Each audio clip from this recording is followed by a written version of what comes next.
Salut les amis, alors nous voici aujourd'hui pour critiquer un nouveau livre et cette fois il m'a été conseillé par Flo. C'est Futu.re de Dmitri Gloukovski. Ce livre qui est une dystopie, donc elle m'avait dit avant que ça parlait d'un futur où les gens étaient immortels et où il fallait renoncer à l'immortalité pour faire des enfants. Et moi je lui avais dit « Oh mais j'ai déjà lu un livre comme ça !» Attendez, je vais rechercher ce que c'était. Ce qu'elle me dit « Oui, c'est super original ».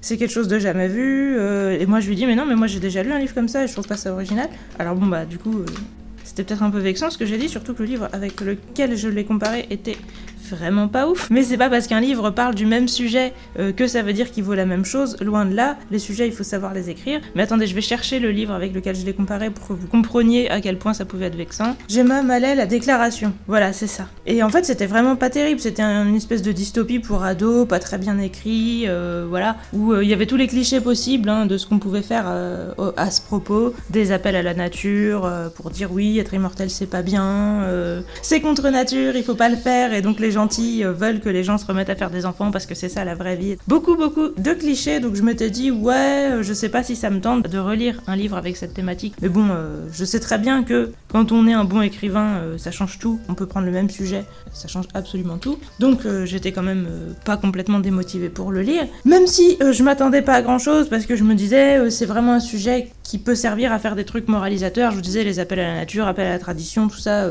c'est ce à quoi je m'attends quand on évoque ce genre de sujet. Voilà, c'est une dystopie, donc c'est pour nous dire c'est pas bien, c'est dangereux, regardez, bouh, les scientifiques, ce qu'ils vont faire, bouh. Je vous le dis tout de suite, ça donne une idée de comment je pouvais prendre ce livre, etc. Moi, le fait qu'on rende les humains immortels, je suis complètement pour, de base. Donc voilà, et malgré tout, j'ai énormément aimé ce livre parce que il est pas du tout débile et il est surtout très bien écrit. Les persos sont géniaux, l'univers est vraiment stylé. Même si on n'est pas d'accord avec les idées entre guillemets du fond, ces idées c'est pas...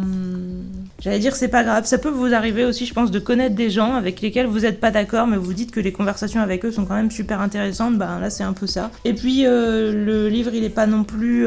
il vous impose pas du tout son point de vue en fait. Il y a un point de vue qui est un petit peu plus défendu que l'autre, mais globalement c'est pas écrasant. Donc résumé, je vous disais, on est dans une société futuriste, je crois qu'on est en 2555, un truc comme ça. Ça fait beaucoup de 5 si c'est le cas, mais en tout cas 2500 et des brouettes. En Europe, et donc il y a des tours partout, il n'y a plus d'extérieur entre guillemets, on est juste des tours avec des couloirs entre les tours et des ponts entre les tours. Et les tours, vraiment c'est des tours, des gratte-ciel super hauts, etc. Donc c'est les riches évidemment qui vivent en haut, les pauvres qui vivent en bas. J'ai envie de vous dire, on est comme dans...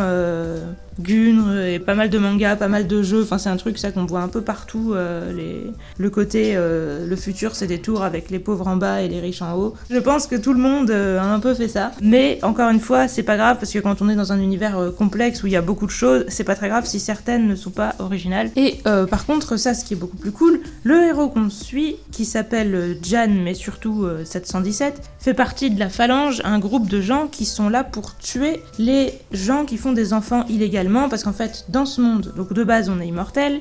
Si on veut faire un enfant, il faut se faire injecter pour ne plus être immortel. Sauf que si c'était que ça, moi je voyais pas trop où était le problème. Sauf que ce qu'ils se font injecter, c'est pas juste la mortalité, c'est un accélérateur qui fait qu'ils meurent dans les 10 ans qui viennent et ils meurent en vieillissant en accéléré. Donc en gros, à partir du moment où ils se font injecter, ils ont peut-être encore une année de vie à peu près normale et après ils commencent vraiment à se dégrader physiquement très vite et de manière bien dégueulasse et déprimante, et donc 10 ans ça te laisse pas beaucoup de temps pour élever et connaître ton enfant en fait. Les gens n'ont pas envie de se laisser faire ça, ce que je trouve relativement normal du coup, et eux leur excuse pour faire ça plutôt que de juste rendre les gens mortels à nouveau, c'est de dire oui mais si on les rendait juste mortels ils allaient faire d'autres enfants et y a rien qui les empêcherait de le faire. Vous pouvez peut-être juste les stériliser, bon je dis ça, je dis rien, mais grosso modo du coup moi dans cette société j'aurais pas du tout fait les choses comme ça, et donc très rapidement comme j'étais pas d'accord avec la société, forcément j'étais quand même pas du côté des entre guillemets méchants, même si de base l'immortalité je suis pour, en fait la manière dont c'est fait on se dit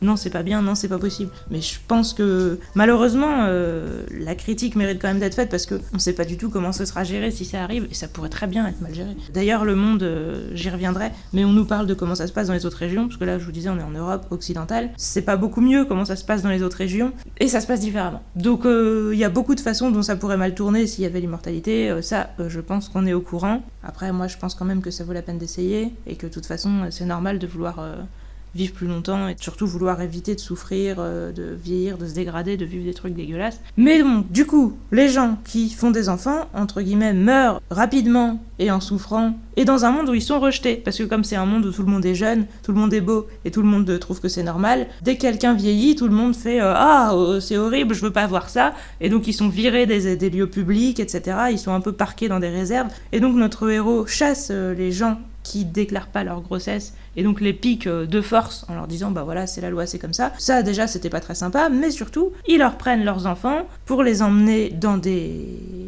endroits, je sais pas comment ça se nomme, où ils vont être eux-mêmes élevés pour devenir à leur tour des guerriers de la phalange qui vont ensuite à nouveau chasser les gens qui font des grossesses illégales, et on leur enseigne depuis qu'ils sont petits qu'ils sont des rebuts, ils n'ont pas le droit d'exister, ils ont commis un crime en naissant, etc., et que leur seul moyen de le réparer c'est justement de servir la société et d'empêcher les autres gens de faire la même connerie qu'eux, parce que bon, voilà, il y a genre 1 trillion d'humains en Europe, alors je sais pas si c'est possible physiquement, mais bon, avec les tours, on va dire que là c'est comme ça. Donc en gros, en faire naître plus, c'est criminel, et surtout les faire naître illégalement, évidemment. Donc voilà, c'est un régime un peu...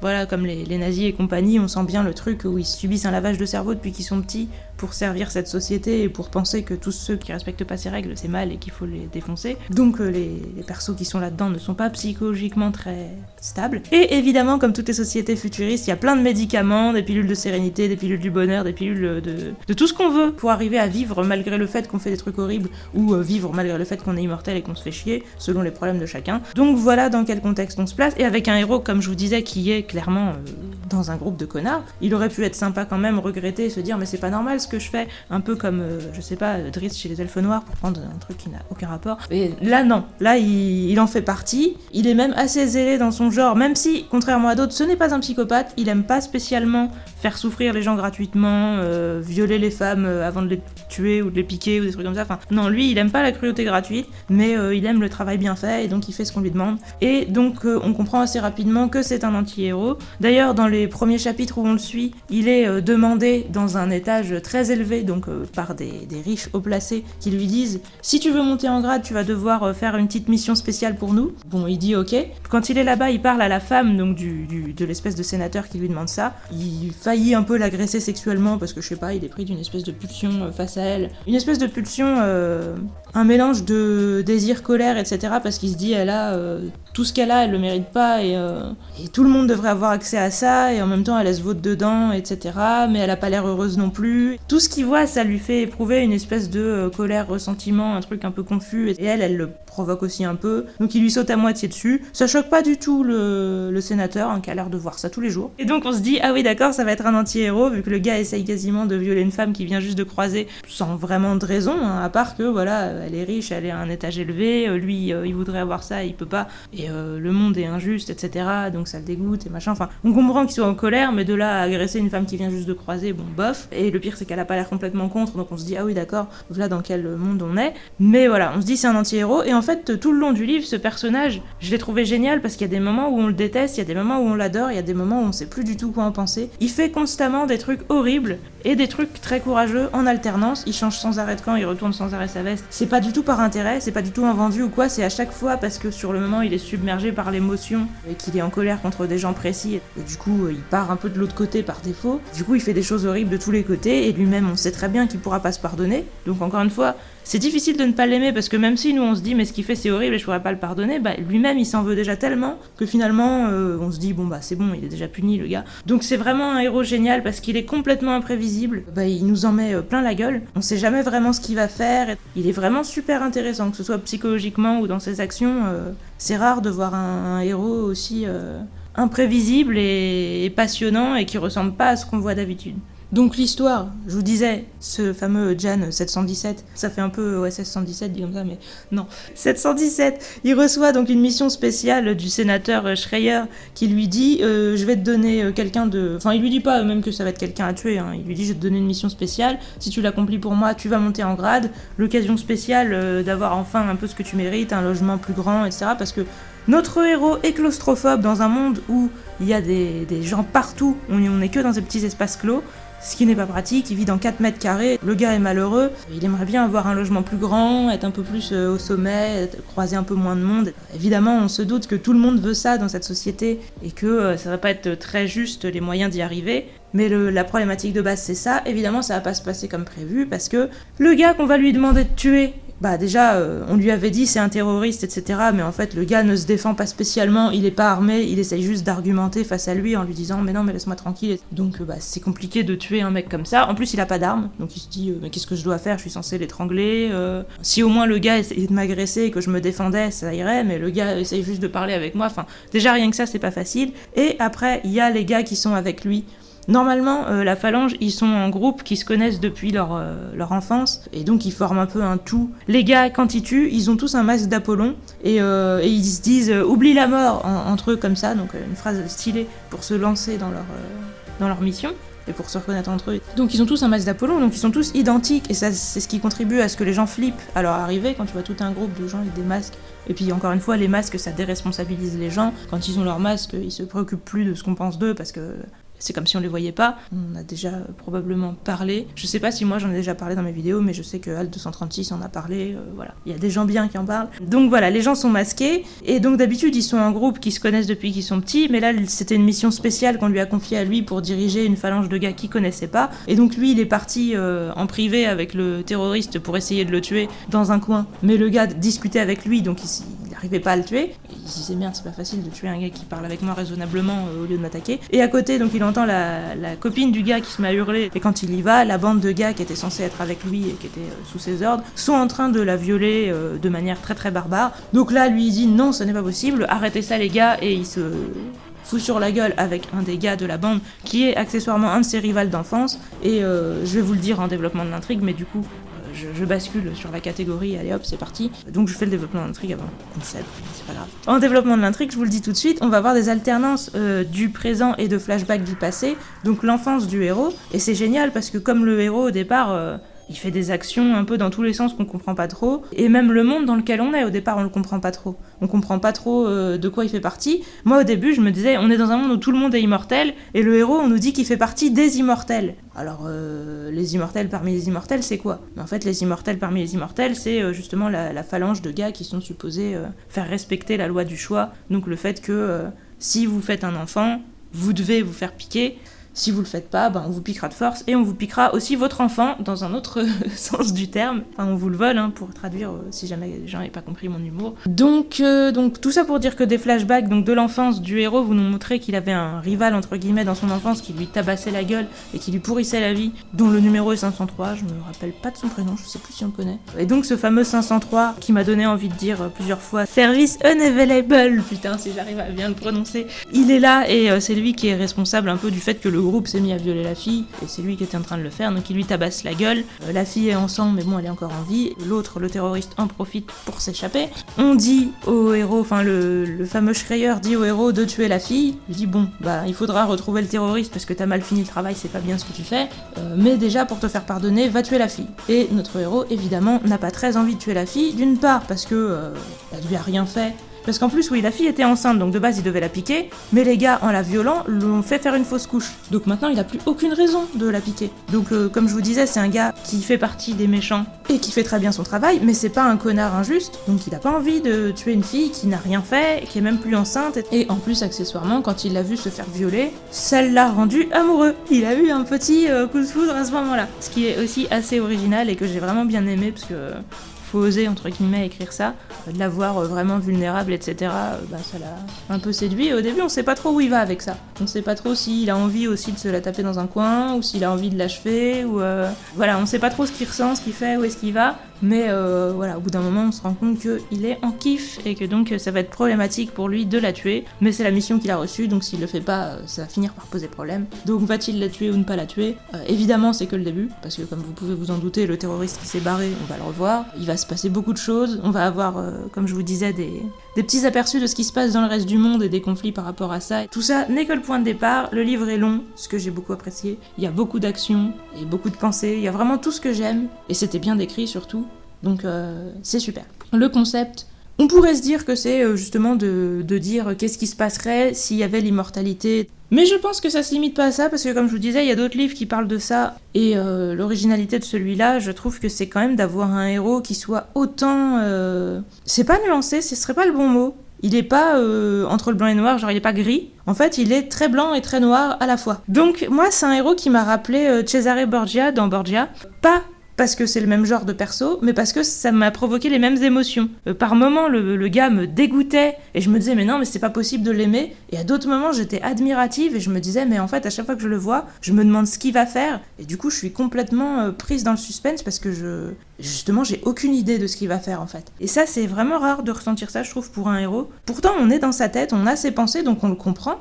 Et en même temps, on ne sait pas ce qu'il va faire quelques pages plus loin, parce que c'est quelqu'un d'assez impulsif, qui est vraiment capable de tout et n'importe quoi selon les circonstances. Et comme il se passe des trucs vraiment imprévisibles et horribles aussi dans l'univers qui l'entoure, eh ben lui, il va réagir en conséquence. Et le fait qu'on soit donc d'un point de vue interne ne fait jamais que on a l'impression d'avoir compris le principe et que le personnage soit prévisible et tout, et ça, je trouve ça admirable. C'est rare, je trouve, d'avoir des persos aussi stylés et marquants, parce que voilà, il y a des moments où il va vous choquer, il y a des moments où vous allez vous dire mais ouais, il a trop raison. Si vous pensez que tout est acquis, eh ben vous allez finir par vous rendre compte que vous vous trompiez, parce qu'il va se repasser des choses qui vont remettre les certitudes ou le calme, enfin la stabilité surtout du héros en question, et il va repartir dans des extrêmes plein de fois, et dans des extrêmes différentes. À la fin, j'y reviendrai. Les personnages, genre je vous disais, mais ce héros, il est complètement génial.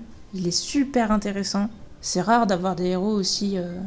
je vous disais, aussi profonds et mystérieux en même temps. Enfin, il y a un moment où il m'a un peu fait pleurer, parce que le gars est extrêmement torturé. Je vous disais, il a eu une enfance, voilà, il a été arraché de ses parents quand il avait 4 ans. Ensuite, il a été élevé dans des espèces de camps où on les dresse quasiment comme du bétail, quoi, à obéir de manière militaire à des ordres, et où on leur fait comprendre qu'il n'y a aucun espoir, qu'ils resteront là jusqu'à ce qu'ils obéissent au système. S'ils parlent de leurs parents en positif, on les torture jusqu'à ce qu'ils les renient. Le truc, c'est 1984, mais pour les enfants, et pour ensuite dresser les gens, agresser leurs semblables tranquillement, en trouvant ça normal, quoi. Je pense qu'on peut que avoir de l'empathie pour lui, et pourtant on n'excuse pas ses actes et on les trouve pas normaux. C'est assez ouf. Alors après, les autres persos que le héros, ils sont pas moins intéressants pour autant, mais c'est vrai qu'on aura moins l'occasion de les comprendre, parce qu'on est vraiment d'un point de vue interne du héros. Mais la fille, évidemment, vous vous doutez qu'elle va avoir de l'importance, elle s'appelle Anne-Lee, la fille qui a été agressée, dont donc Jan va être amoureux. Elle est assez intéressante aussi, elle est beaucoup plus insouciante et beaucoup plus simple, entre guillemets, que lui, mais on va voir qu'elle aussi, elle a un passé quand même un peu sombre,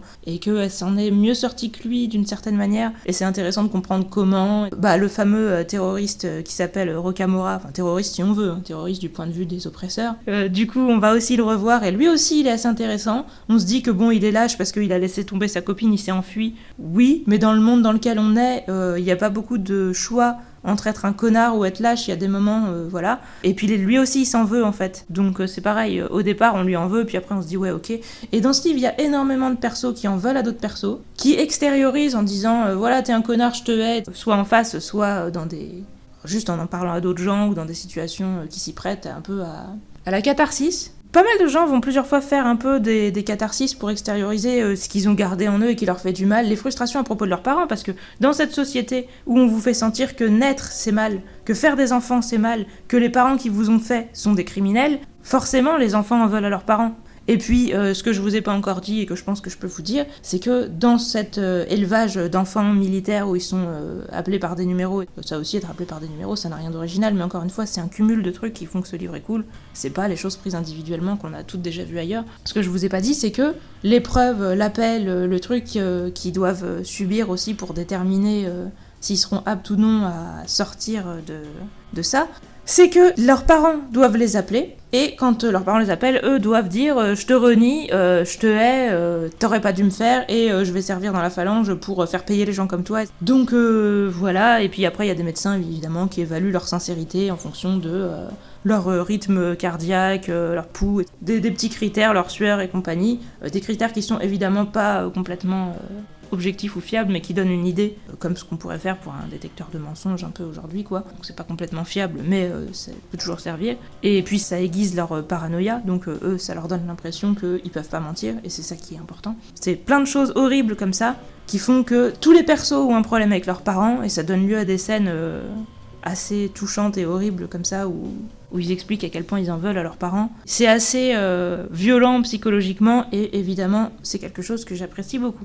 L'apparence, j'ai fini par intégrer que le héros était blond, mais j'ai mis du temps. Pourtant, j'ai l'impression qu'il en parle, mais peut-être pas assez, ou peut-être qu'il y avait trop de choses qui passaient en avant, ou peut-être que le physique entrait pas assez en ligne de compte dans ce qui se passait, je sais pas. Je suis sûre que les physiques ont été mentionnés, mais je les ai pas vraiment gardés en tête, et je me suis pas fait des images par rapport à ça. Donc, un petit peu, mais peut-être qu'on aurait pu mieux faire à ce niveau. Mais personnalité, c'est complètement ouf, hein.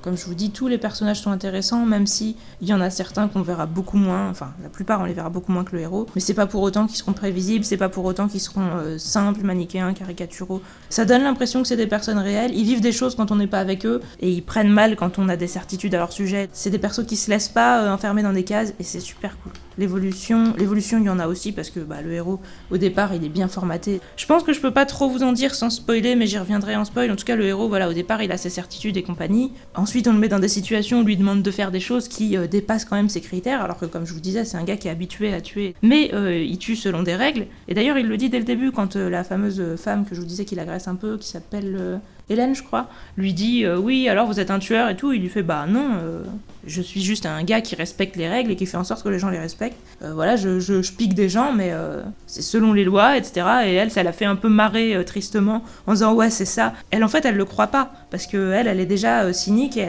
elle envisage pas trop qu'on puisse encore avoir suffisamment, entre guillemets, de naïveté pour vouloir faire respecter les lois sincèrement et honnêtement. En même temps, avec le mari qu'elle a, c'est peut-être un peu normal qu'elle en soit là, enfin c'est complètement normal, mais au début on le sait pas, on la connaît pas plus que ça, donc elle se marre un peu, et puis même notre héros au départ on le connaît pas, donc on ne sait pas s'il dit ça pour se dédouaner ou s'il le pense vraiment, et en fait il s'avère qu'il le pense vraiment et que ça lui pose réellement des problèmes de tuer des gens qui sont pas coupables, quoi. Le gars, évidemment, il va être obligé d'évoluer. Les gens vont le décevoir, d'un côté comme de l'autre, et à chaque fois qu'il est déçu, il a tendance à se venger. Donc ne faites pas ça, si vous voulez pas avoir des gros remords, attendez, réfléchissez avant de vous venger, parce que vous vous pensez trahi, attendez d'être vraiment sûr de bien interpréter la situation. L'univers et les créatures, alors comme je vous disais, rien de jamais vu, mais un cumul de choses qui sont bien exploitées, bien gérées, et surtout comme on est d'un point de vue interne d'un personnage, comme je vous disais, il est claustrophobe, donc ça nous fait bien ressentir le fait que tout est bondé, que les endroits sont étroits. Il nous parle souvent du flot humain qui se déverse comme du sang. On a une sensation que cet univers est dégueulasse, alors que tout est aseptisé en même temps. Enfin, c'est vraiment super bien décrit, donc c'est pas que c'est original, mais c'est extrêmement bien fait. Donc voilà, les enfants élevés pour tuer, etc., avec des numéros et tout, c'est pareil, c'est déjà vu. Mais quand vous prenez toutes les choses qu'on leur fait subir psychologiquement, le quotidien du gamin qui perd complètement espoir, et que surtout on nous raconte ses émotions par rapport à ce qu'il vit, on nous les raconte bien.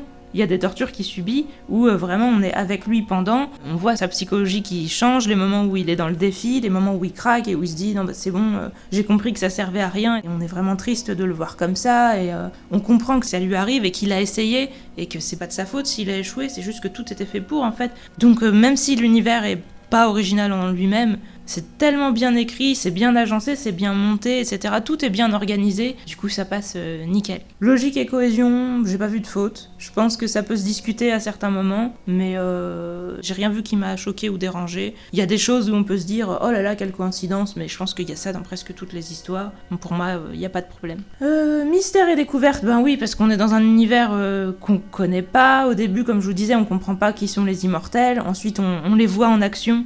Et au début, on comprend pas trop ce qui se passe, et on se dit, ah oui, d'accord, quand on les voit piquer des femmes, on les voit une première fois en version de démonstration qui font leur travail normal, et ensuite on voit le héros qui reçoit sa demande de mission spéciale, et que là, c'est pas comme d'habitude. On a les flashbacks de son enfance, on apprend les choses vraiment petit à petit, et ça marche très bien. Alors moi, j'adore ça. J'adore qu'on me jette dans un univers où je comprends rien. Du moment qu'après on me donne tous les éléments pour que je reconstruise le puzzle, moi ça me va. Et là c'est exactement ce qui se passe. Au départ on se dit mais qu'est-ce que c'est ? Qu'est-ce que je fous là ? Quel est ce monde ? À quelle époque on est ? Quel est ce héros ? Qu'est-ce qu'il est censé faire ? Pourquoi on nous dit que c'est un tueur ? Au départ on est plein de questions et en fait on va trouver les réponses au fur et à mesure. Et c'est super bien fait, vraiment. Parce qu'on comprend. Encore une fois, comme je vous disais, les 7 morts d'Evelyn Hardcastle, c'était bien, mais c'était super compliqué à comprendre. Là, j'ai compris, j'ai pas galéré, parce que le livre était assez long et assez détaillé pour qu'on comprenne. Alors, il y a certaines scènes où j'ai dû faire pause, retour arrière, relire, en me disant « Ah, parce que la première fois, j'étais en mode « Quoi ? » Mais je pourrais vous le dire qu'en spoil, parce qu'en fait, l'auteur a une manière de faire les choses. En fait, vous êtes dans la tête du héros, mais il y a un moment il y a par exemple un personnage qui est vivant et l'instant d'après on vous dit qu'il est mort et on vous dit pas comment il est mort, donc vous savez que l'auteur ou le héros, peu importe, il y a quelque chose qui vous a pas dit, vous savez pas ce que c'est, vous savez pas si c'est un oubli, une erreur, si ça vient de vous, si ça vient du livre, vous comprenez pas trop, et plus tard il va se passer un autre truc et là il va revenir dessus en disant oui bah désolé mec, vous faites un... Donc là je vous dis des choses qui pourraient être spoilantes, mais je vous dis pas qui c'est, je vous dis pas à quel moment et tout, donc normalement ça devrait pas avoir d'incidence, mais c'est pour vous expliquer un exemple. L'auteur fait plusieurs fois ça. Je trouve ça à la fois un peu... Je sais pas si c'est bien, parce qu'à chaque fois, ça m'a obligée à m'arrêter, parce que j'ai cru que c'était moi qui comprenais pas ou qui avait pas suivi, revenir en arrière, relire et faire « Ah bah non, c'est pas une erreur, l'information n'est pas là. » Bon. Et puis plus tard, quand je vois qu'elle arrive, je fais « Ah bah alors, tu vois, t'as essayé de m'avoir !» Mon petit salaud, amicalement. Donc voilà, à chaque fois ça m'a fait ça et il l'a fait 2 ou 3 fois. Et donc je sais pas si c'est bien, mais en tout cas c'est original parce que je vois pas ça d'habitude. Et puis bah du moment qu'on comprend, moi ça me va. Des méthodes particulières, mais ça peut être stylé et pour le mystère ça marche. En fait, quand on voit une scène, mais que dans cette scène il y a quelque chose dont on doit avoir les indices, mais où on doit pas comprendre ce que c'est vrai que c'est compliqué à gérer. Je le nie pas. Donc est-ce qu'il peut y avoir une meilleure technique ? Peut-être. En tout cas, là, c'est celle-ci. Comme je vous disais, je la trouve pas parfaite, mais elle se respecte et elle marche assez bien. Il faut juste revenir en arrière et relire. Je pense que je peux le compter comme une imperfection. Donc oui, j'ai pas mis 10 sur 10 à ce livre, mais c'est cool quand même. L'écriture, je vous ai dit, elle est vraiment super bonne. Dès le début, dès la scène où il y a donc Jan qui agresse la fameuse Hélène, il nous dit un truc du genre que c'est les ombres qui provoquent le désir, parce que c'est dans ce qu'on voit pas qu'il y a les fantasmes, les rêves, etc. Enfin, j'ai pas la phrase exacte, malheureusement je l'ai pas notée. Mais quand il a dit ça, je me suis dit, bon bah voilà, on était, je pense, peut-être dans le chapitre 1 ou peut-être le 2, mais c'était vraiment au tout début du livre. Je me suis dit, d'accord, là je pense qu'on est dans un livre que je vais vraiment aimer. Voilà, c'est un peu comme L'ombre du vent, où je vous avais dit dès le début, il y avait une phrase où je me suis dit, ah ouais d'accord, cette phrase, cette idée me met un peu sur le cul. Enfin, c'est quelque chose que je trouve à la fois qui me fait réfléchir, que je trouve bien dit, bien écrit, etc. Et en même temps où je trouve que c'est intéressant comme idée et que ça mérite de s'arrêter dessus et d'en parler. Et je me dis, bon, si tu fais ça dès le début, je pense que là, on va avoir du niveau. Et oui, totalement. Il y a plein de moments où il y a des idées sur lesquelles on peut réfléchir, s'arrêter, des choses très intéressantes. C'est plus psychologiquement en fait, parce que sur les idées, comme je vous disais, il y a des choses intéressantes, mais il n'y a pas vraiment de réponses qui sont données, et quand il y en a qui sont données, moi je suis pas d'accord avec. Mais psychologiquement, c'est ultra intéressant. Et le fait que le héros, comme je vous disais, soit un peu un anti-héros, et que très souvent, il fonce dans une direction juste pour éviter autre chose, ça fait que ce qui fait, je pense qu'on peut pas forcément le prendre comme une réponse définitive et assurée. Je pense que c'est une réponse possible. Le manque de fiabilité du héros fait que je pense qu'on peut considérer que l'auteur nous dit, moi je pense que, voilà, avec un degré de certitude assez, peut-être de, je sais pas, 65%, je dirais. Moi c'est comme ça que je le ressens, et c'est pour ça que ça m'a pas dérangé. Parce que j'ai pas eu l'impression que l'auteur essayait de m'imposer son point de vue, juste qu'il disait, j'ai observé le point de vue d'un côté, le point de vue de l'autre côté, moi je suis plus de ce côté-là, maintenant la question n'est pas réglée. Donc ça aussi, c'était bien fait. Je sais pas si c'est de l'écriture, je pense que c'est aussi un peu de la personnalité, parce que y a des gens qui veulent vraiment vous imposer ce qu'ils pensent. Cet auteur-là, du coup, c'est pas le cas. Il veut nous faire réfléchir avec lui sur un sujet. Pour moi, ce qu'il y a de mieux dans son livre, c'est vraiment justement la psychologie de son héros. Et ce qu'il y a d'horrible et d'intéressant dans son univers, c'est que cet univers est en lui-même un instrument de torture psychologique. Et je pense que nos propres sociétés sont un peu déjà des instruments de torture psychologique. Et ça peut nous inviter à voir en quoi, et à nous interroger sur quelle société pourrait être meilleure. L'immortalité, c'est un problème parmi d'autres. Il y a les deux qui sont bien, l'écriture et la personne derrière. Poésie et contemplation, comme je vous disais, il y en a. Ça peut paraître étrange, mais quand on vous décrit justement le flot humain comme du sang qui s'écoule, etc., qui a un truc un peu organique dans les constructions immenses. Le fait que le héros tripe sur le début d'un film parce qu'il voit un couple heureux et il s'imagine que c'est ses parents, et il tripe sur les collines de Toscane, etc., qui met en fond d'écran sur ses écrans muraux chez lui pour avoir l'impression d'avoir une fenêtre, parce que du coup il n'y a plus vraiment d'extérieur, donc on se met des fausses fenêtres un peu partout, où on affiche des extérieurs artificiels, où il y a des bâtiments qui sont supposés être des parcs entre guillemets, où du coup t'as des écrans partout et t'as de l'herbe sur écran par terre, du ciel sur écran en plafond. De la manière dont c'est décrit, on ressent le côté beau, insuffisant. C'est vraiment décrit justement d'une manière poétique où on sent qu'il y a quelque chose qui est cassé, qu'il y a quelque chose qui manque, et où en même temps on est quand même fasciné par ce qu'on voit. Cette espèce de beauté un peu dans le sale ou dans l'insuffisant ou dans l'imparfait, je trouve que c'est vraiment super bien fait. Même au niveau poésie, moi je lui mettrais une très bonne note. Et suspense et action, il y en a énormément et c'est super bien décrit. J'ai jamais vraiment eu de problème où je me disais j'ai pas compris la scène d'action, c'était pas clair ou c'était trop rapide. Il y a pas le côté, comme je vous disais dans les scènes d'action chez Stephen King, quand il y a tout le monde qui se tire dessus, où boum boum boum tout le monde est mort et on me dit les prénoms des gens, je sais même plus qui c'est. Et après je me dis ah bah lui il est plus là, ah bah non il est mort, ah merde je m'en souvenais pas. Non, là les gens vous les voyez mourir, vous comprenez ce qui va leur arriver, et en même temps c'est pas du tout gratuit, non franchement c'est juste super bien fait. Il y a rarement des gens qui écrivent aussi bien, et on a un très bon équilibre justement entre la poésie, la psychologie et les scènes d'action. Moi je trouve que c'est vraiment parfait aussi à ce niveau-là. On s'ennuie jamais, il y a toujours du suspense, de la tension et tout, et en même temps on a des moments de pause. Donc ouais, il y a vraiment tout ce qu'on veut dans ce livre. Les dialogues, ils sont normaux, j'ai pas du tout vu de problème, mais je pense pas que c'est la chose qui va le plus me marquer. Pour le coup, là, comme je vous disais, l'écriture est super belle, et le mélange de poésie et la bonne capacité à décrire l'action, je pense, va beaucoup plus me marquer que les dialogues en eux-mêmes. Les dialogues qui posent aucun problème, mais qui sont juste classiques. Crédibilité et réalisme, j'ai vu pas de problème non plus, les riches parlent pas comme les pauvres, le révolutionnaire, c'est un bobineur. Bon, vous voyez ce que je veux dire, c'est un baratineur, voilà, c'est ça le mot. Ça fait pas de lui quelqu'un de mauvais pour autant, mais on voit la différence justement entre lui et certaines personnes qui sont beaucoup plus terre à terre. Il y a des gens qui sont vraiment dans l'idéologie et qui se battent pour leurs convictions et qui sont capables de bien les expliquer. Notre héros est aussi capable pas mal de mentir et de faire semblant. Oui, il est capable de beaucoup de choses, hein. Mais du coup, ouais, dans les dialogues, il y a des scènes qui vont nous mettre mal à l'aise, il y a beaucoup de choses, mais rien vraiment qui sort de l'ordinaire, même si tout est crédible et réaliste. On sent les riches, ils nous disent dès le début, là, la Hélène et le Schreier, dont je me rappelle d'ailleurs pas le prénom, si c'est Irish peut-être, je crois, j'ai pas regardé comment ça s'écrivait, qui nous dit de l'appeler par son prénom, et le héros pense, ouais, ils nous disent de les appeler par leur prénom, mais en eux-mêmes, ils continuent très bien de faire la différence, quoi. Eux, ils vont nous parler comme si on était des chiens, et nous, c'est censé être un privilège entre guillemets qu'on les appelle par leur prénom, enfin c'est que de l'apparence d'égalité alors que dans le fond il y a rien du tout. Et il nous décrit aussi que le fameux Schreier il a l'air vide, et de temps en temps il a l'air hyper éloquent et c'est comme si c'était un masque, et quand il s'arrête de parler et tout il a l'air complètement vide. Ça aussi c'est super bien décrit, les dialogues sont bien faits et tout. Mais comme je vous dis, les dialogues, c'est pas ce qui me marquera le plus. Originalité côté marquant, du coup, non, je vous disais, les dialogues me marqueront pas, même si ils étaient clairement bons.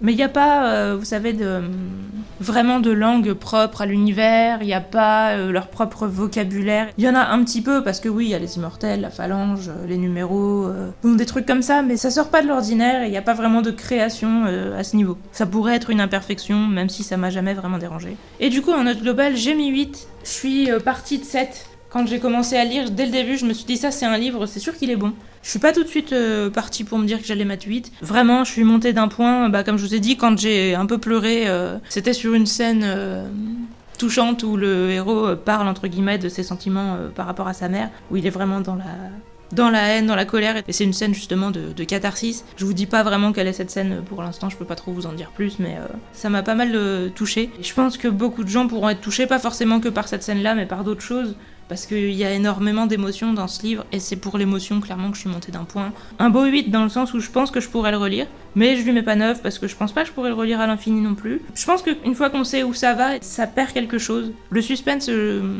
prend une bonne part dans le fait qu'on le lit en étant complètement à fond.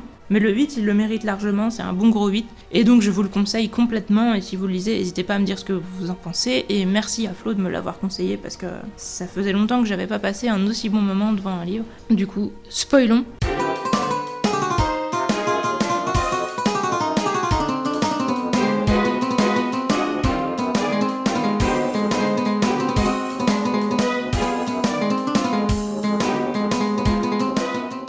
Alors, bon, pour vous en dire plus sur la scène qui m'a fait pleurer, oui, le héros parle de sa mère, mais de base, en fait, il va dans une ancienne cathédrale, je sais plus si c'est une église ou carrément une cathédrale, je crois que c'est une cathédrale, qui est reconvertie en maison close, parce que, Dieu, ça sert plus à rien quand on est immortel, mais par contre, vu qu'on est dans un monde où on est axé sur le plaisir des gens, le sexe, c'est toujours utile. Donc, quand on va là-bas, en gros, on demande des femmes qui sont citées dans la Bible pour coucher avec. Donc, c'est un peu du jeu de rôle où elles sont déguisées dans des personnages bibliques et on peut les mettre dans des scènes, justement, genre la crèche et compagnie. Donc, lui, il demande la Vierge Marie et il y a donc une meuf qui arrive et c'est un peu en faisant des trucs avec elle que... en fait, lui, il fait ça parce que justement, ça lui rappelle sa mère, parce qu'en fait, quand il était enfant, il y avait un crucifix dans l'espèce de minuscule pièce où il était caché avec sa mère, et sa mère disait sans arrêt que le Christ allait les protéger. Il en veut à la fois à Dieu, au Christ, à l'Église, etc., mais surtout à sa mère, de lui avoir dit qu'il serait protégé, alors que il l'a pas été, qu'elle est morte et qu'il a été enlevé. Et évidemment, on va en parler, puisque voilà, on ne sait pas au départ qui sont les parents du héros. Donc les immortels subissent comme épreuve l'appel, je vous disais, qui est l'appel de leurs parents, où ils doivent les envoyer chier. Mais notre fameux 717 n'a jamais eu son appel, il sait pas pourquoi, et un jour on lui a dit, toi t'es dispensé. Et lui, du coup, il s'est senti un peu rabaissé à travers ça, parce qu'il s'est dit, j'ai même pas l'occasion de prouver que j'aurais pu le passer. Donc il se sentait vraiment pas bien par rapport à ça, et c'est en partie pour ça que aussi il a un peu besoin d'extérioriser son ressentiment contre sa mère, parce qu'il a pas pu le faire comme les autres et l'envoyer chier comme les autres durant l'appel téléphonique. Il l'a jamais revu en étant plus âgé, donc il a que ses souvenirs de quand il avait 4 ans. 4 ans, c'est pas beaucoup pour avoir des souvenirs de ses parents, même si moi j'ai des souvenirs, je sais que je suis plutôt une exception dans ce domaine, des souvenirs d'avant 4 ans. Lui, il a des souvenirs assez confus, et ça lui suffit pas. Donc voilà, il y a un mystère sur qui sont ses parents, et comme on peut s'en douter dans ce genre d'histoire, ça va avoir de l'importance pour la suite. Donc, le héros, on lui dit de tuer la fameuse Anne-Lee, donc la copine de Rocamora, dont il est tombé amoureux. Il va la retrouver, lui donner des somnifères, la mettre dans un broyeur, mais broyeur sur lequel il y a un minuteur. Moniteur, je me disais, mais c'est pas le bon mot. Un minuteur, et donc il met le minuteur à 1 heure. Et donc il va voir sa fameuse Vierge Marie en attendant pour réfléchir à sa façon sur ce qu'il veut vraiment, etc. Pour se rendre compte s'il peut oublier Annie ou non. Il se rend compte que non. Il retourne là-bas, il la libère du broyeur, mais avant il a pris des photos d'elle, il les a envoyées à Schreier pour lui dire c'est bon, voilà, elle est dans le broyeur, donc c'est fait. Schreier lui dit ok, j'en avais pas douté, je te fais confiance, merci. Et donc il a ramené Anne-Lee chez lui, il l'a cachée chez lui. Ensuite, il part avec elle à Barcelone parce que elle lui dit là où on sera libre, c'est à Barcelone, parce que Barcelone c'est une ville qui est en Europe, mais où ils mettent tous les migrants. Du coup là-bas, les gens ne sont pas immortels. Ils sont pas accélérés non plus, c'est des gens qui vivent à l'ancienne, de manière... comme nous. Et c'est un peu un ghetto, il y a plein de monde, il y a toutes les ethnies différentes de l'Afrique, de l'Inde, de partout, de l'Europe de l'Est, de tous les endroits possibles et imaginables qui sont là-bas et qui se battent. Parce que malheureusement, quand on met des gens de partout ensemble, ils se battent. Donc Anne-Lee et Jan vont là-bas, ils se retrouvent pris dans un combat entre les hindous et les pakistanais, et ils se retrouvent chez les hindous, et donc ils se battent contre les pakistanais, parce que c'est les pakistanais qui commencent à les agresser aussi. Donc, du coup, les hindous les défendent, et donc après, les pakistanais viennent pour faire des représailles, et eux, du coup, se battent dans le camp des hindous pour les aider. Les hindous leur disent vous serez toujours les bienvenus, etc. Donc ils vivent un moment comme ça, un peu de repos, entre guillemets, parce qu'il y a eu des morts. Et d'ailleurs, on a vu des naissances des vieux, et donc on a eu des passages où Jen disait un peu que ça le dégoûtait, qu'il comprenait pas trop, mais en même temps, ça le fascinait un peu de voir à la fois des vieux, des enfants, un vieux qui meurt, et du coup, on donne son prénom à un enfant qui vient de naître. Des scènes comme ça, où lui, il se dit, mais c'est des bêtes, comment ça c'est possible comment ils peuvent accepter de vivre dans de telles conditions, de crever comme des merdes, et tout ça, ça le dépasse, que les humains vivent comme ça, mais en même temps, il est un peu fasciné aussi, quoi. Entre-temps, je vous l'ai pas dit, mais je vous ai dit qu'on avait parlé des autres régions. Schreier avait parlé à Jan en lui disant « Ouais, de toute façon, chez nous, au moins tout le monde est égaux, les gens naissent immortels, on tue les parents qui font des enfants, on les tue, mais c'est leur choix. Ou alors, s'ils n'ont pas respecté leur loi, c'est de leur faute. En tout cas, tout le monde naît égaux, tout le monde a accès à l'immortalité de base, et puis il a qu'à pas faire d'enfants, c'est quand même pas compliqué s'il veut garder son immortalité. Alors qu'aux États-Unis, et ce qu'on peut deviner, et qui me semble assez réaliste pour le coup de ce que ça pourrait devenir. Et moi, c'est plus ça que je crains si jamais l'immortalité était découverte. Aux États-Unis, c'est les riches qui ont accès à l'immortalité et pas les pauvres. Et les présidents des riches, etc., disent tout le monde y a accès dans notre pays parce que voilà, c'est le rêve américain, la méritocratie, machin. Donc il suffit de se battre pour accéder à ce qu'on veut. Il suffit de réussir dans la vie, de gagner de l'argent. En gros, l'immortalité, il y a un nombre de places. Et de temps en temps, il y a des gens qui meurent quand même parce qu'ils ont choisi d'arrêter de vivre ou parce qu'il y a des accidents ou des conneries. Et dans ces cas-là, ça libère une place. Et quand une place est libérée, cette place coûte un prix exorbitant. Mais donc c'est toujours les plus riches parmi ceux qui sont pas déjà immortels qui se la payent. Et souvent, du coup, c'est les familles déjà d'immortels qui sont déjà riches, qui font un enfant et qui rendent leur enfant immortel. Donc en fait, ils disent que c'est ouvert à tous, mais en fin de compte, c'est des familles fermées qui font ça entre eux. Et voilà, en fait, il y a une place qui se libère, ils font un enfant, ils prennent la place avec leur propre enfant, et ainsi de suite. Il n'y a pas beaucoup de nouvelles têtes qui doivent rentrer là-dedans. Donc ça paraît aussi révoltant et scandaleux, et ça paraît pas du tout mieux que ce qui se passe actuellement en Europe. Enfin, ça dépend, parce que c'est vrai que ce qu'ils font avec le côté l'accélérateur et tout ça, c'est tellement choquant que on se demande qu'est-ce qui est le mieux et qu'est-ce qui est le pire, on peut vraiment se le demander, mais en tout cas c'est pas bien non plus. Dmitri Gloukovski, c'est un russe, et la Russie, apparemment, ils ont dit qu'ils avaient découvert l'immortalité, qu'ils voulaient faire des expériences pour voir si ça marchait. Ensuite ils ont dit non, ça n'a pas marché, ça n'existe pas, et bizarrement leurs dirigeants ont arrêté de vieillir,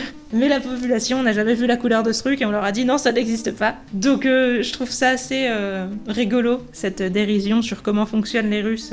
C'est assez bien vu, même si c'est un peu caricatural. Ça montre les différentes possibilités qui pourraient se passer justement si on découvrait ça. Donc l'Europe, c'est le côté on prétend que tout le monde est égal sur le papier et en fait on fait des trucs horribles au nom de cette égalité. Je sais pas ça pour le coup si ça pourrait réellement arriver. Ça me paraît peut-être la moins vraisemblable des trois possibilités, mais c'est une idée à explorer et c'est intéressant comment c'est exploré. Donc voilà, du coup, je vous parlais du président des États-Unis, donc il arrive en Europe pour faire une visite, et en gros, il est dans un parti, je sais plus si c'est les Républicains ou les Démocrates, mais bon, il est dans un des deux partis, et lui, il est contre l'égalité du choix, il pense que c'est pas bien, parce que pour lui, le plus important, c'est la famille, et donc les gens, peu importe qu'ils meurent ensemble ou qu'ils vivent ensemble, mais l'important, c'est qu'ils soient en famille, et donc comme l'Europe casse la famille avec le principe de si votre enfant naît, c'est vous qui mourrez, etc. Donc on sépare les familles, donc ça, c'est pas bien. Donc il est contre ça, et évidemment, Schreier et les dirigeants de l'Europe essayent de lui expliquer que ce qu'ils font, c'est bien, et que c'est ça la vraie égalité. Et donc le président américain a l'idée d'aller à Barcelone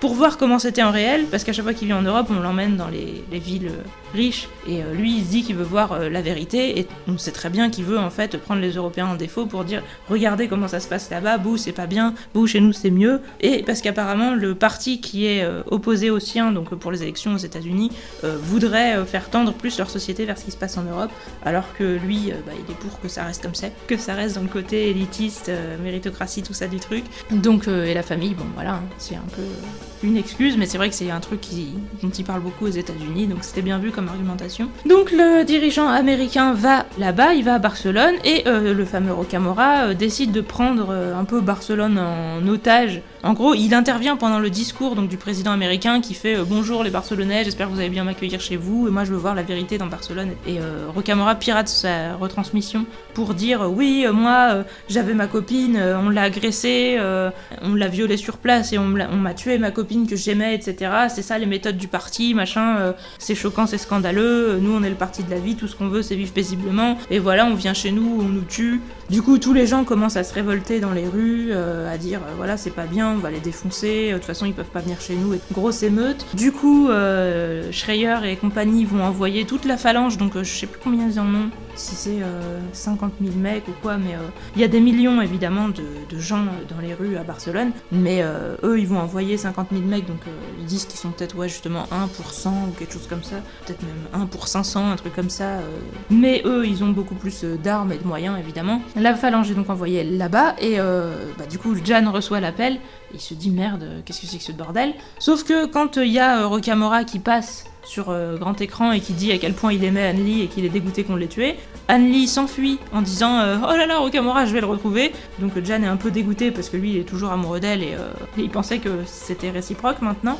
Entre temps, je vous l'ai pas dit, mais les deux ont couché ensemble et ils se sont comportés comme un couple. Et donc lui il pensait qu'il était avec elle, il pensait que c'était bon, et il savait qu'elle était amoureuse de Rocamora, mais voilà, il pensait qu'elle était un peu passée à autre chose, et en fait dès qu'elle le voit sur écran, elle se barre en courant. Il essaye de la retrouver mais il arrive pas à la retrouver. Du coup il se sent complètement trahi, il se dit bah voilà, dès qu'elle a eu l'occasion, elle m'a quitté pour Rocamora, alors que moi je lui ai tout donné, je lui ai dit qui j'étais réellement, parce qu'il lui a dit son vrai nom, il lui a raconté sa vraie histoire et tout, alors qu'au début lui il mentait. Bon voilà, il a tout partagé avec elle, et elle se barre au premier moment où Rocamora parle d'elle. En plus il parle d'elle en tant que morte, et lui il dit mais si ça se trouve quand elle va le rejoindre il va la tuer, parce que c'est un mec, il avait plus intérêt à ce qu'elle soit morte en martyr pour lui, pour sa cause, et si elle revient ça fait tâche. Donc au départ il la recherche aussi en se disant je vais la sauver, puis bon il la retrouve pas, il se dit bon bah voilà, de toute façon moi j'ai tout donné pour elle et elle me trahit, ma vie c'est de la grosse merde, qu'est-ce qui me reste? La seule personne qui continue de m'appeler et d'être un peu ma famille, ben c'est la Phalange.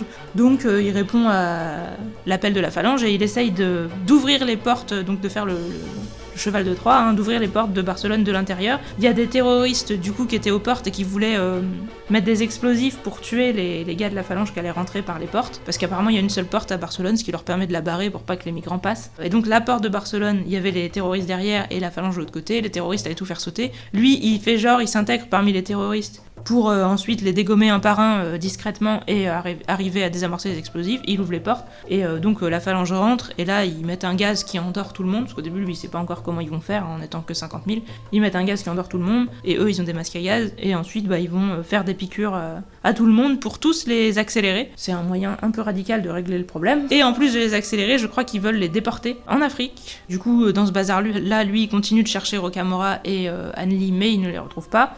Donc il repart avec la Phalange et il reçoit des appels de Schreier qui lui dit t'es un héros, j'ai une récompense pour toi. Donc il y va en mode blasé, il se dit bon, je sais pas s'il dit ça pour me tuer ou pour me récompenser réellement, parce que bon, j'étais à Barcelone, je les ai aidés certes, mais il doit se demander ce que je foutais là-bas, et ce qu'il sait que du coup j'avais pas tué Anneli, il y a des chances, donc il sait pas vraiment si on va le tuer ou si on va le récompenser. Il y va. On le nomme tribun, donc chef de je sais plus combien de troupes du coup de Phalange. Il se dit ok merci, c'est cool, admettons. Et le gars lui fait des petits sous-entendus bizarres, genre t'es le fils que j'ai pas eu, etc. Donc il se dit est-ce que c'est mon père? C'est chelou. Le gars donc Schreier, hein. Donc il est assez mal à l'aise, mais il se dit ouais bah en fait c'est peut-être ça ma famille, c'est peut-être ça ma vie. Et juste après le gars nomme aussi tribun, le fameux 503. Donc lui croyait qu'il l'avait buté, mais en fait il était pas mort. Bah du coup lui il se dit non mais qu'est-ce que c'est que ce foutage de gueule, tu nommes le mec qui est mon pire ennemi, etc. Donc il se barre en étant un peu énervé, en se disant je me suis fait trahir des deux côtés, ma vie c'est vraiment de la merde. Il rentre chez lui, et il y a 503 quelques temps plus tard qui arrive chez lui, qui lui pète la gueule et qui lui injecte l'accélérateur en lui disant connard, t'as un enfant, donc tu crèves. Et lui il fait mais non, mais c'est pas possible, j'ai pas d'enfant, n'importe quoi. Bon il se dit bah il doit me dire ça juste pour me faire chier, et il me fait l'accélérateur illégalement. Donc il dit oui, je suis tribun comme toi, je vais me plaindre. Et le gars lui fait non, et il demande à leur appareil connecté qui dit à chaque fois qui est père de qui est mère de qui a la paternité de machin, enfin qui parle des liens parentés entre les gens, et il lui dit Anneli machin, grossesse enregistrée, et en gros qu'elle t'a désigné pour que tu sois injecté. Et donc lui se dit mais quelle salope, elle est enceinte et elle a choisi que ce soit moi qui crève alors qu'on en a même pas parlé, et en plus je croyais qu'elle pouvait pas être enceinte, je vous l'avais pas dit non plus, mais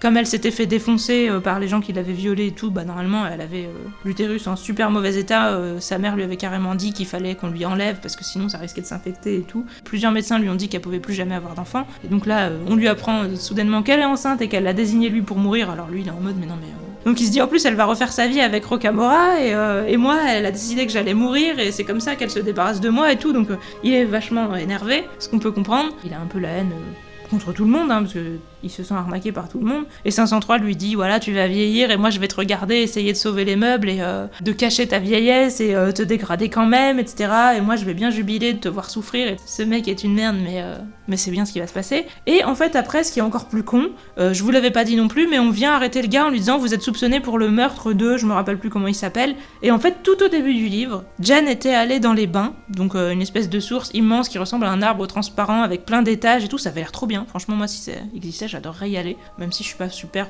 motivée par les super grandes tours, mais un espèce d'immense arbre où tu montes tout en haut et après tu glisses de bassin en bassin et tout, j'adorerais vraiment aller dans un truc comme ça. Donc lui il allait là-bas pour se détendre, et en fait tout au début quand il est là-dedans, il y a un cadavre qui arrive dans les bains, donc les gens se mettent à hurler parce que eux ils sont jeunes, ils sont immortels et leur vie elle est parfaite, etc.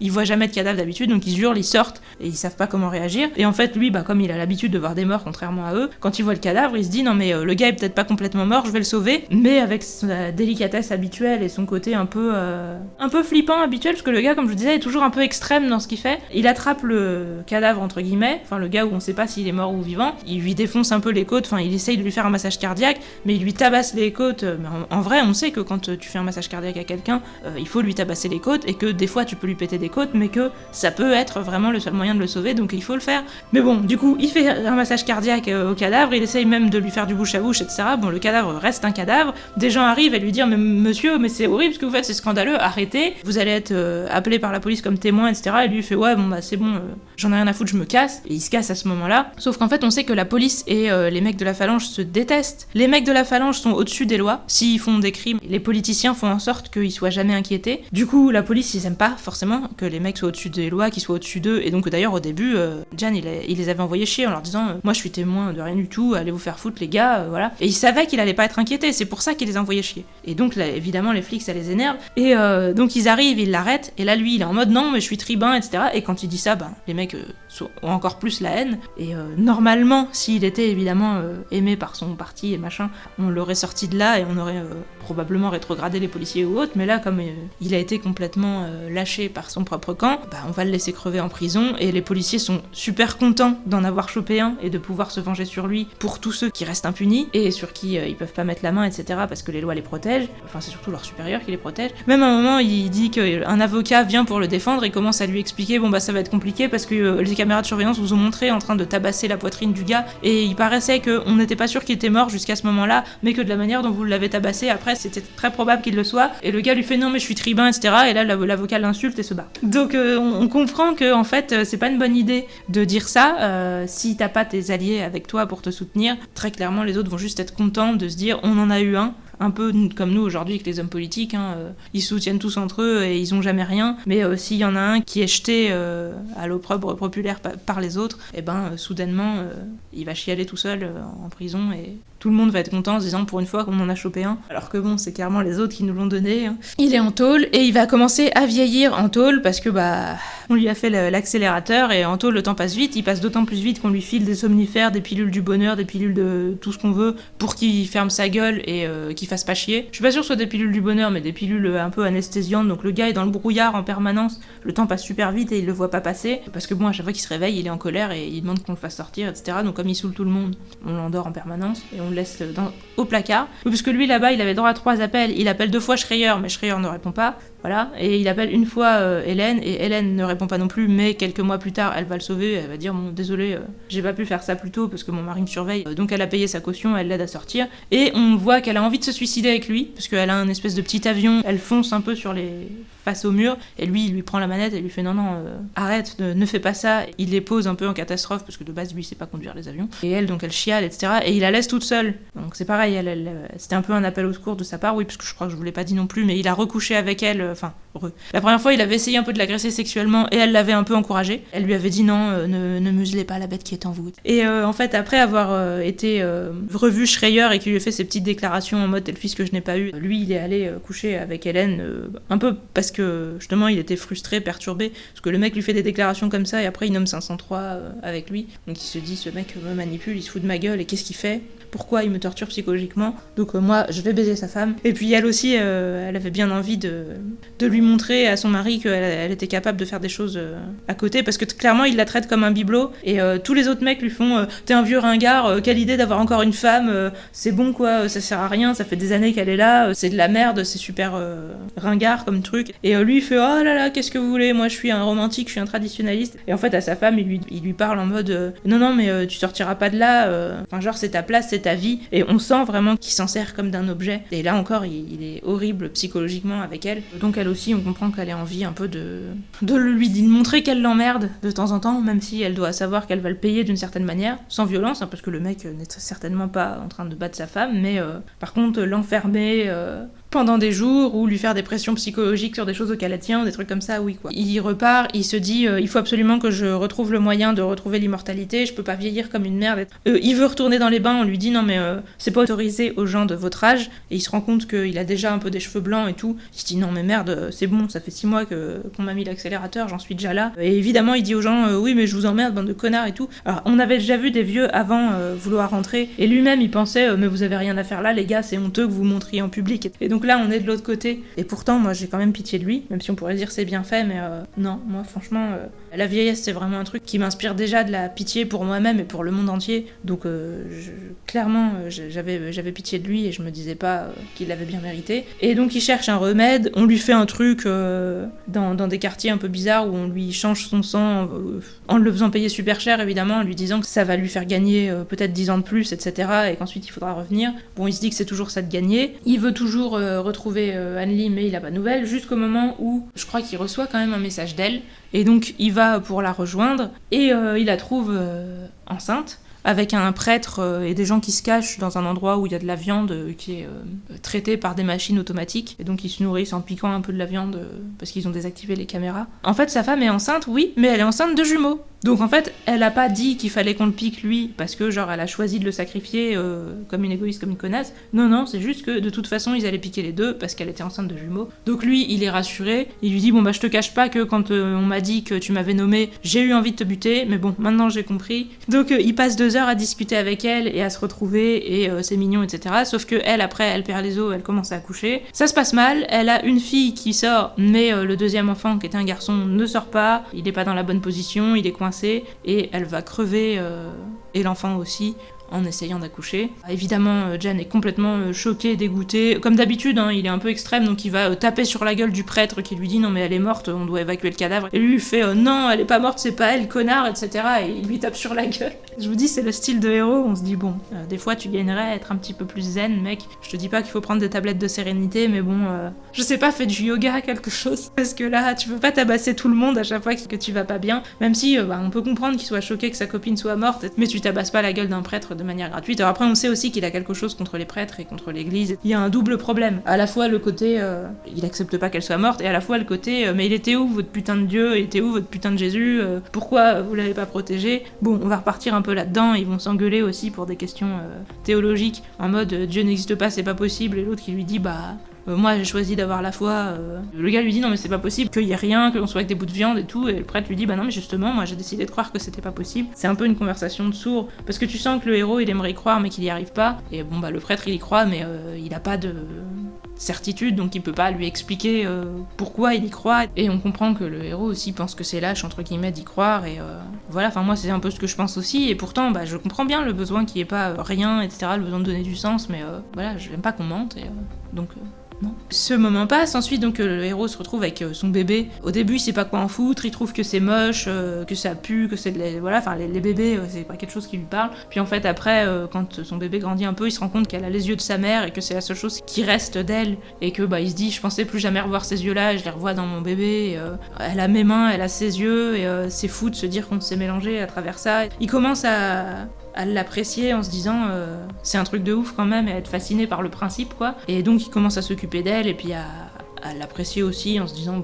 elle est mignonne au début, il se dit un peu c'est comme un animal, elle sourit quand elle mange, mais c'est juste parce que elle a mangé, elle est contente, ça lui parle pas plus que ça. Puis après quand elle commence à l'imiter, à sourire quand il sourit, à pleurer quand il est angoissé, etc., il se dit ah ouais quand même, et il commence du coup à lui parler, etc. Bon, il lui donne pas de nom, alors tout le monde lui dit que c'est pas normal de pas lui donner de nom, mais il en est incapable pour l'instant, on peut comprendre aussi, parce que c'est quand même chaud, il veut pas l'appeler Anneli, même si elle lui fait penser, et il a pas d'autres idées.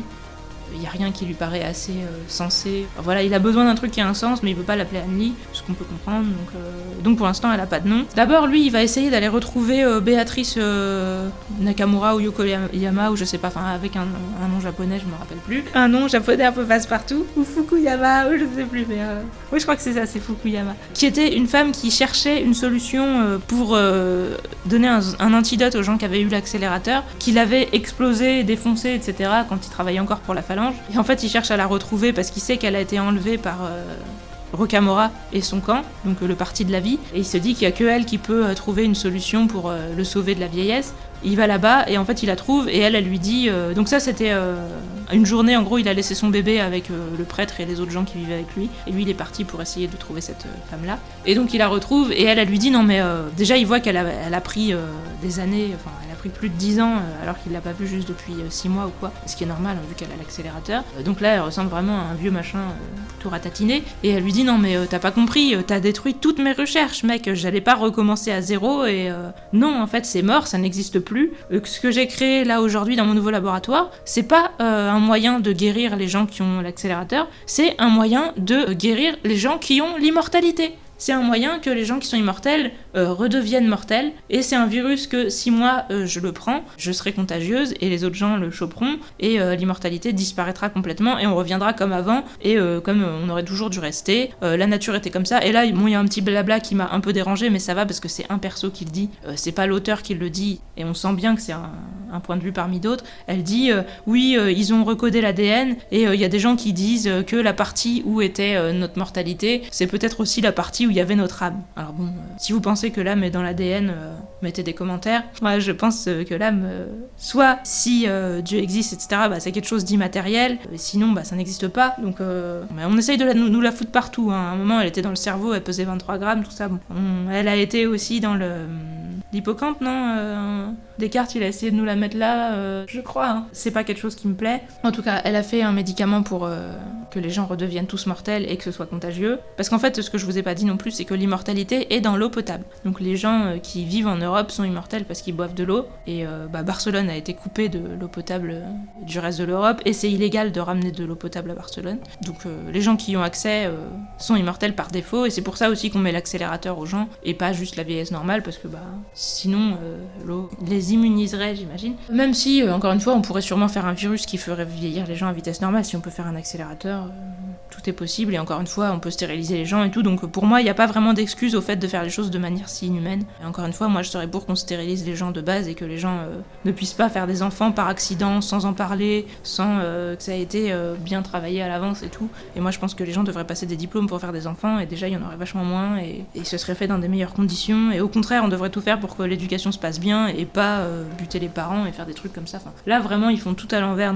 Donc il va voir Béatrice, elle lui dit ça. Donc lui, il lui dit, mais vous êtes une sorcière, c'est horrible. Ensuite, il apprend, parce qu'il reçoit un appel donc, du prêtre qui lui dit, on est attaqué. Il repart en courant pour essayer de sauver sa fille. Là-bas, donc il y a la phalange qui sont effectivement venus les attaquer pour le chercher lui. Et il y a aussi Rocamora qui est arrivé, parce que ce que je vous avais pas dit, c'est que avant de partir chez Béatrice, Jeanne avait rallumé le communicateur de Anneli pour voir si Rocamora avait essayé de la joindre pour savoir où étaient situés les rebelles. C'est comme ça qu'il a trouvé Béatrice du coup. Donc Rocamora a vu que le communicateur de Anneli avait été allumé, donc il s'est dit elle existe encore, elle est là, je vais la sauver. Donc lui aussi est venu. Donc il y a les mecs de la phalange qui sont venus pour arrêter Jeanne et au passage qui trouvent aussi Rocamora. Donc là on va avoir un petit huis clos avec Hal, l'ancien chef de phalange de Jeanne, Rocamora et Schreier au téléphone et Bertha, je crois qu'elle s'appelle, la femme qui donnait son lait à la fille de Jeanne et Anneli, et bon, et le bébé aussi évidemment.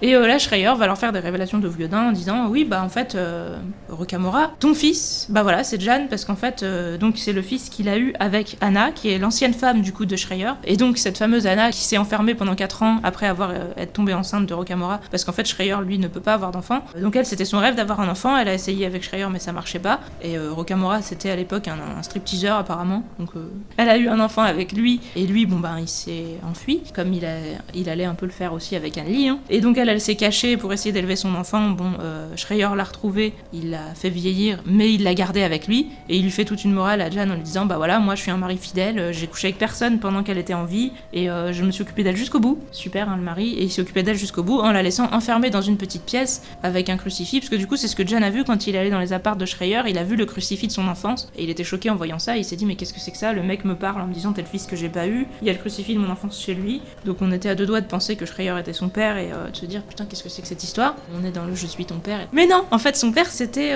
Rocamora. Sur le coup Jeanne et Rocamora s'insultent un peu, Rocamora il est en mode lui c'est mon fils, putain lui il a ce truc, d'ailleurs je crois qu'il dit littéralement ce truc, hein. Et puis l'autre est en mode de quoi toi t'es mon père, ce lâche, ce gars qui s'est enfui, qui a laissé tomber à la fois ma mère et à la fois la meuf que j'aimais, enfin, t'es une merde et tout. Donc les deux s'insultent, et comme c'est arrivé plusieurs fois dans ce livre, au bout d'un moment ils ont dit tout ce qu'ils avaient à dire dire, les deux se sont compris, ils se sont dit oui, je comprends que tu me haïsses, je comprends que tu m'en veuilles, je comprends que tu me méprises, t'es quand même quelqu'un de ma famille, donc ça se termine qu'ils coupent le communicateur de Schreier parce qu'ils en ont marre que ce mec essaye de les monter l'un contre l'autre, ils veulent parler entre eux. Voilà, après tout, la famille est rassemblée, autant en profiter. Et du coup, Jan dit à Rocamora, bon bah, tu veux la prendre, c'est ta petite fille. Là, tu peux pas voir parce qu'elle dort, mais elle a les yeux de Annie. Voilà, les deux finissent quand même par se parler normalement, en mode, bon, on a des rancunes, mais on peut quand même se pardonner, parce qu'on est dans un monde de connards, on a tous fait des trucs horribles, ça va quoi. Entre le héros qui a ouvert les portes de Barcelone, l'autre qui a abandonné 2 fois ses femmes, on est chez des persos qui sont loin d'être tout roses. Ils peuvent se pardonner entre eux, parce que justement, l'un et l'autre, ils ont fait des erreurs. Et c'est là que je vous disais, Hal, il était vivant, et il était en train de faire genre, oh, c'est bon, vous allez me faire chialer. Et après, chapitre suivant, et là on nous dit, oui, des mecs de la phalange emportent Hal dans un sac noir. Et moi j'étais en mode, what? Donc j'ai relu la scène d'avant, je fais, bah non, on nous a pas dit qu'il était mort, c'est bizarre et tout, qu'est-ce qui s'est passé? Et donc Schreier dit à Jan, bon déjà il oblige Rocamora à se rendre, hein, parce que Rocamora avait des explosifs sur lui, mais bon, on lui a dit, bah si tu les fais sauter, tu vas tuer toute ta famille, c'est quand même dommage. Donc il accepte de se rendre si on laisse partir Jan et sa petite fille. Sauf que Schreier dit à Jan, bah tu vas me donner ton bébé, on va la foutre dans les phalanges comme toi tu l'as été, et toi je vais te rendre immortel. Et tu redeviendras tribun, machin, t'auras un grade, tu seras un des immortels importants parmi les immortels importants, et t'auras réussi ta vie. Tout ça c'était une épreuve, vas-y montre-moi que t'es intelligent et que t'es capable d'évoluer et de mériter l'immortalité, laisse ce bébé de merde qui sert à rien et rejoins-moi. Jan dit je vais réfléchir. On se dit mais non mais mec tu vas pas réfléchir, attends